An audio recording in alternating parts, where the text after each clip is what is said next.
Hello. I saw what you did. Look at me. I'm no good. Chris, what happened?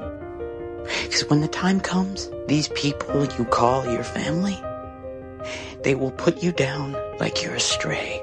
Have you seen the way they look at me? Like I'm disgusting. Like I'm a monster. Look, this whole time you had me thinking that I was broken. But I wasn't, I'm not. I was adapting. I'm good now. This is how it works now. Look around.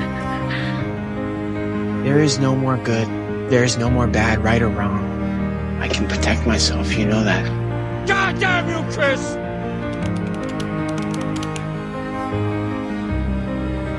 Chris Manawa is a polarizing character within the early seasons of Fear the Walking Dead. Although I personally didn't like the character, even I can see the missing potential that this character had, as many fans of the show felt Chris Manawa's story came to an end far too soon. So let's delve into the character of Chris and how his potential was wasted. Chris's story is a tragic one. He is the son of Travis Manawa and Elizabeth Ortiz. He has a strenuous relationship with his father and spends most of his time with his mother. Travis described Chris as a kind kid until his parents got divorced, which turned him bitter and resentful towards his father Travis. Before the apocalypse, Chris was a regular high school student until the world started to crumble around him. He is initially shown as a kind and compassionate soul, as he wants to help the survivors from outside the gates in LA when he sees someone sending an SOS signal using the light reflection. But we see this side of Chris die along with his mother in the early days of the apocalypse. Without his mother, we see him start to deteriorate rapidly, growing to hate the group of survivors he has been stuck with, no matter how much they try and reassure him. Chris had always been an outsider of the group and despises the Clark family, with the only one he seems to form any kind of bond with being Alicia Clark. After fighting with his inner morality for a while, Chris fully taps into his dark side, as the show teased him trying to kill members of the Clark family before he runs away from the group to start afresh. However, Travis pursues him, and after Chris holds a child hostage, Travis and Chris end up fighting,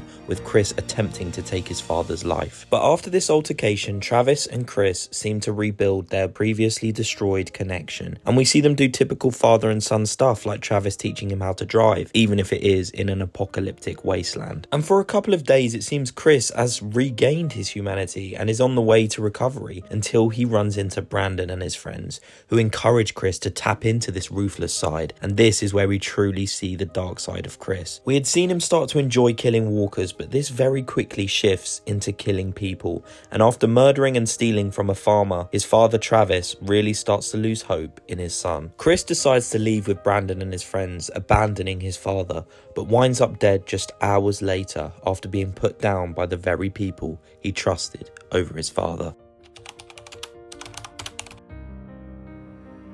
When Travis runs into Brandon at the hotel and finds out about Chris's death, I didn't believe it at first, and I thought surely they wouldn't kill a main character from the OG group off like this. But in a series of flashbacks, we do in fact learn that Chris has died. And this death just felt so underwhelming. I understand that Chris's death is meant to play as a catalyst into Travis's character development of becoming this man who will stop at nothing to protect his new family. But it felt like they could have done this in a different way rather than killing Chris off, as it felt like they sacrificed the character of Chris in order to further develop Travis's character.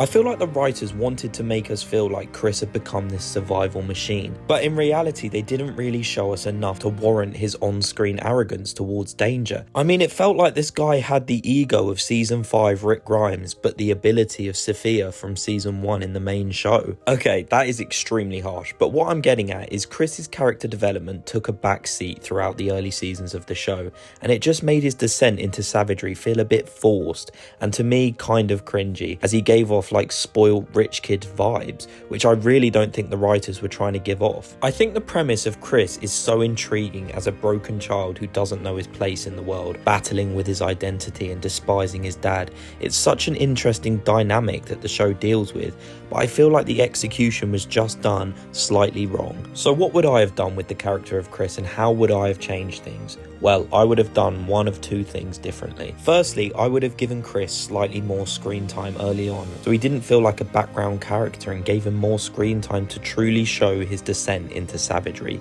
in a more realistic way. And I would have also had him not die in a flashback to make his death more meaningful. I might even have someone like Nick or Madison kill Chris as Chris attempted to kill Alicia, as this would be such an intense scene and it would be so intriguing to see Travis's reaction to this and how it would develop his character, being forced to choose between the Clark family or his own troubled son. But my favourite idea for the character of Chris is have Chris turn into a villain.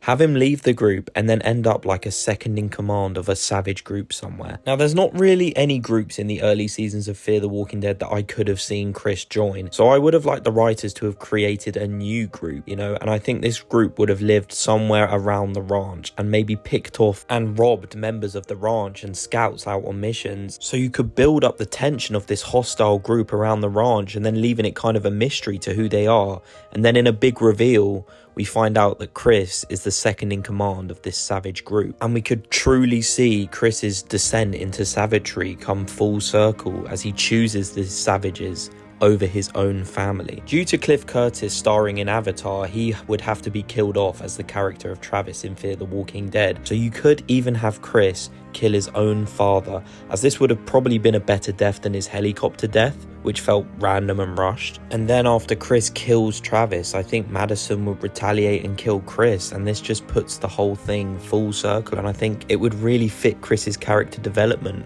of going into a villain. I think that just would have been such a better, you know, route for his character to have gone. But maybe this idea is a bit far-fetched, but I do still think a villain role would have suited Chris's character very well. But let me know down in the comments what you would have done with the character of Chris.